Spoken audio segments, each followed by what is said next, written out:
bulan ini ya, beberapa bulan ini bagaimana penyertaan Tuhan begitu luar biasa atas keluarga kami ya. Dan terutama atas pekerjaan saya sih. Jadi beberapa bulan ini, Desember kemarin itu kan memang posisinya padat sekali, dan padahal COVID juga masih tinggi gitu ya. Jadi bisa dikatakan kalau yang lainnya mungkin di rumah, saya mungkin justru sering sekali keluar kota gitu, ya sering keluar kota. Nggak mesti di Jawa Timur, di Jawa Tengah, dan berbagai kota. Dan singkat cerita ya, jujur takut juga gitu, karena harus bertemu dengan beberapa orang yang kita nggak pernah kenal, dan bahkan mungkin kita nggak tahu kemarin dia bertemu dengan siapa gitu kan. Dan sudah coba untuk bisa dikatakan menjaga protokol, tapi kan tetap terkadang namanya manusia itu pasti kelupaan gitu. Entah itu habis salaman gitu terus pegang mata atau apa, pasti kadang beberapa sudah sering sekali kayak gitu. Dan singkat cerita tadi pagi pas diingatkan lagi waktu Pak Mora bagi firman Tuhan, terkadang itu kita enggak kenapa-napa karena batuk sedikit atau apa, kita pikirannya melayang-layang kemana-mana. Dan itu terjadi juga sama saya, gitu. Karena saya di kota, batuk sedikit, nggak enak sedikit, wah langsung kemana-mana tuh pikirannya. Waduh, Jojo, ya, mungkin kalau saya berpikir gini, kalaupun Tuhan jangan sampai, tetapi kalaupun Tuhan memang sampai izinkan, yang kasihan saya pikir cuma anak saya gitu kan, masih kecil gitu kan. Saya cuma berpikir begitu. Mungkin kalau orang yang situ mungkin agak bisa mengontrol gitu, tapi kalau anak kecil kan agak susah. Saya cuma berpikiran itu. Singkat cerita, terus kemudian di kantor itu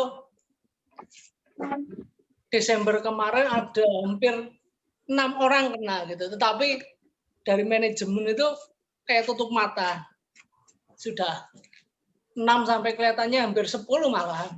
Cuma ditutup-tutupi sama pihak manajemen supaya tidak terekspos. Nah, itu juga ya agak riskan juga. Tapi singkat cerita, puji Tuhan sampai dengan hari ini, meskipun bisa dikatakan dan ke depan ini ada PSBB di tempat saya tidak berlaku gitu ya, tetapi yang saya yakin dan saya percaya bahwa perlindungan Tuhan tetap ada buat saya dan kami keluarga, itu sih yang saya mau bagikan. Gitu. Kadang secara manusia kita sudah maksimal gitu kan, sudah maksimal, sudah pakai face shield, pakai maskernya double, tetapi kadangkala habis salaman kita lupa tuh, terus kita nggak cuci tangan, kita pegang mata, itu kan sebenarnya sama aja. Tapi seberapa perlindungan kita, tetapi kita tetap, saya mau sampaikan bahwa kita harus tetap berlindung sama Tuhan supaya amin, tetap luar biasa, dan kita tetap percaya bahwa penyertaan Tuhan itu luar biasa atas kita dan keluarga kita khususnya. Itu Pak Roni yang saya mau bagikan. Amin. Terima kasih Om Oki untuk kesaksiannya. Biarlah menguatkan setiap kita. Ada lagi Bapak Ibu Saudaraku, bisa langsung buka dan bersaksi.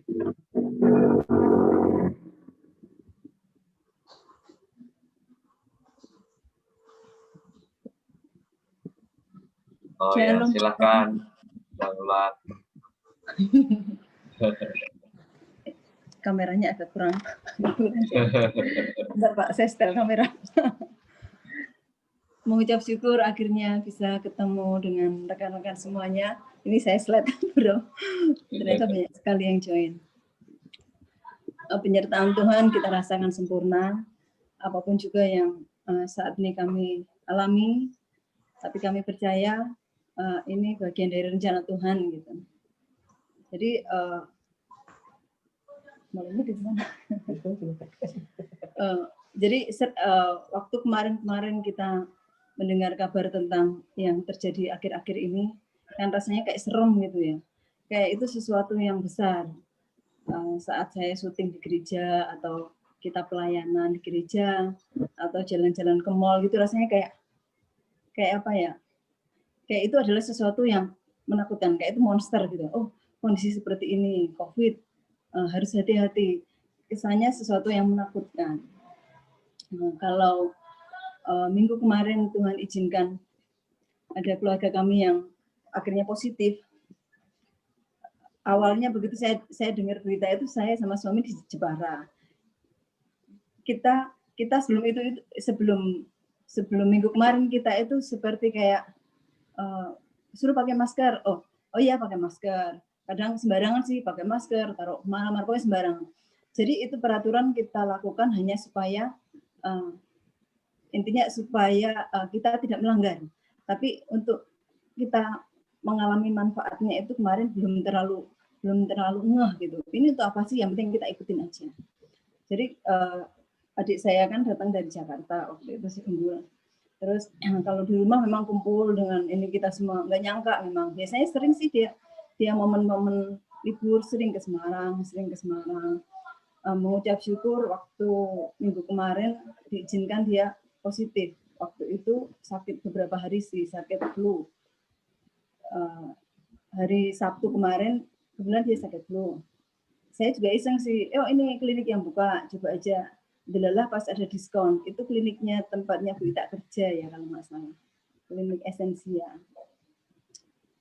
Di tesnya pun di luaran, di bawah tenda biru, nggak yang di indoor di dalam. Jadi sebenarnya tempat tesnya sudah memenuhi syarat. Jaraknya juga jauh-jauh. Begitu waktu itu saya di desa sama suami. Begitu ditelepon sama Unggul dia positif antigen, itu rasanya kayak biar kayak rasanya itu langsung kita pucet gitu. Serius kena. Terus akhirnya kita pulang namanya juga belum pernah mengalami, dan itu selama ini kita anggap seperti momok, seperti monster, sesuatu yang menakutkan, sesuatu yang mematikan gitu. Kita nggak tahu banyak, kita taunya oh COVID, oh berarti nanti efeknya bisa separah ini, bisa sampai meninggal dan lain-lain. Kita pulang itu banyak sekali pergumulan di pikiran. Sampai di rumah pun langsung kita suruh ke rumah sakit, dan hasil swabnya besoknya positif juga. Jadi itu sudah rasanya sudah kayak kemerungsung gimana. Waktu itu adik saya satunya, ini agak panjang ya Pak Ron. Apa cepat. Adik saya dan Pak Di Samuel juga ikut minta direpit di rumah sakit, tapi diusir. Katanya oh masih sehat gitu. Karena memang rumah sakit sekarang overload dan hanya untuk orang-orang yang parah-parah gitu. Akhirnya besoknya saya suruh rapid di luar mandiri karena di rumah sakit ditolak. Dan positif juga. Yang saya kaget ketika Unggul positif, kita kan ketika kena itu kita berusaha gimana caranya kita selesaikan ini, nggak keluar atau gimana, tapi Unggul justru bangga, dia malah posting di Instagram hasil positifnya. Kita langsung tahu. Di situ awal saya tahu, oh iya, kenapa kita harus takut seperti ini. Panjang sih ceritanya. Waktu Unggul di rumah sakit, dia merasakan di sana depresi karena satu ruangan dia itu kadang meninggal, besoknya lagi meninggal, dia stres, dia shock. Di situ banyak sekali tekanan ketika di rumah sakit. Akhirnya memaksa dia pindah ke rumah isolasi, di hotel isolasi. Itu pun prosesnya panjang. Setelah itu kita harus menghadapi adik saya dan kakak ipar Pak Di Samuel positif antigen. Jadi 2 hari itu rasanya kayak berat sekali, 2-3 hari itu. Gimana caranya? Tetapi berjalannya waktu ke sini, waktu itu banyak teman yang menguatkan. Ada Kak Sinta, Ci ini, teman-teman semua di pengembalaan, di jemaat, GKKD Revival, semuanya banyak yang menguatkan, dan itu membuat kami lama-lama seperti ini. Dulu ketika kita belum mengalami itu rasanya berat sekali. Setelah kita dekat dengan, setelah COVID itu Tuhan izinkan dialami keluarga kami, yang kami rasakan justru oh ini kayak kita sedang kena penyakit flu. Jadi yang dulunya rasa takut, rasa nanti gimana sih, was-was untuk besok gimana, bisa semakin sembuh atau enggak. Itu sekarang kita rasakan jauh lebih ringan.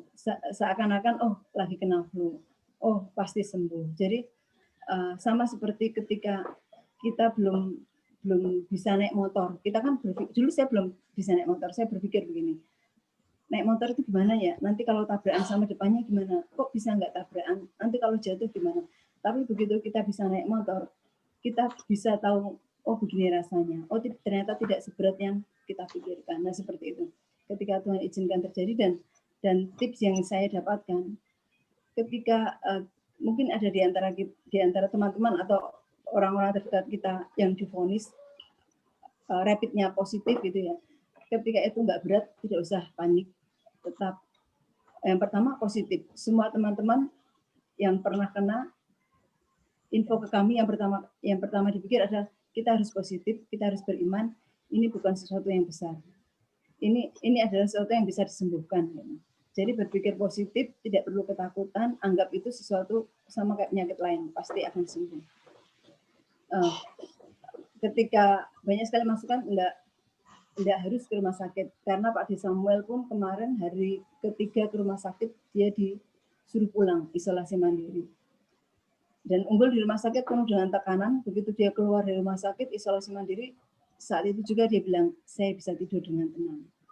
Jadi ketakutan kita, kekhawatiran kita sekarang justru kita rasakan kayak, oh ini biasa aja. Tapi manfaat yang kita dapatkan, kita benar-benar tahu gunanya masker itu apa. Yang membuat seseorang kuat bukan hanya imun yang tinggi, tetapi juga bagaimana dia mencegahnya. Misal ketika kita nggak pakai masker, kita tertular orang di depan kita, orangnya batuk, ya masuk virusnya banyak. Di saat imun kita sedang drop, virus itu akan membuat imun kita kacau gitu. Tapi kalau kita tertular posisi kita pakai masker, mungkin ya masuk virusnya cuma beberapa biji, beberapa aja nggak banyak, dan itu juga menjadi salah satu faktor kenapa ada OTG. Mungkin dia selain imunnya kuat, dia juga tertularnya tidak terlalu banyak. Jadi kita semakin paham, oh itu fungsi masker. Bagaimana kita sekarang paham seperti apa sih cuci tangan, seperti apa harus berhati-hati di rumah pun kita berusaha menerapkan apa yang selama ini kita anggap oh iya itu hanya kayak simbol, oh hanya kita lakukan supaya kita nggak ditangkap atau apa. Sekarang kita benar-benar bisa menghidupi, oh itu maksudnya. Dan seharusnya itu sudah kita lakukan dari dulu sih, ketika kita beli makanan dari Indomaret kita langsung bersihkan. Ketika kita terima uang kita harus cuci atau apa, harusnya sudah dari dulu. Tapi memang dengan adanya kondisi ini menyadarkan kami bahwa memang seharusnya seperti ini yang namanya benar-benar hidup sehat. Bapak mau nambahin? Oke, tambah 5 menit ya Pak. Oke, siap. Ya Bapak Ibu, ya seperti yang diinfo istri saya tadi, kami tahu kabar itu ketika kami sedang mengunjungi orang tua di Jepara.